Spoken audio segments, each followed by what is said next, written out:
Mantinya 2 kg kilo. Ah. Mana tu?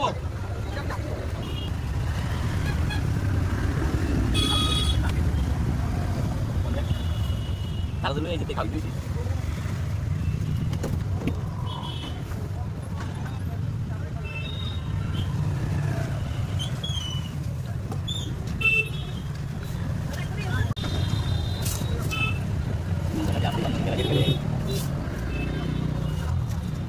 দাম আবার কম কোথায় করে বুঝেছি জিনিসের দাম না কমবে জিনিসের দাম যেটা বাড়ে কমনটা রিক্সাতে জিনিসের দাম কি আর বাড়ছে আরো বাড়বো দিন দিন বাড়বোই খালি তাহলে আমি যে দোকান থেকে মনে করো কদিন আগে তেল নিয়েছি তেলের কিনেছি 1600 টাকা ঠিক আছে এই দিন এর মধ্যে গুনতে দাম বাড়বো 1810 টাকা 5 দিন নিয়েছি বুঝলি 5 দিন দিয়ে আজকে তিনটা কেজি 1950 টাকা এবার বুঝো দিয়ে দিবা আছে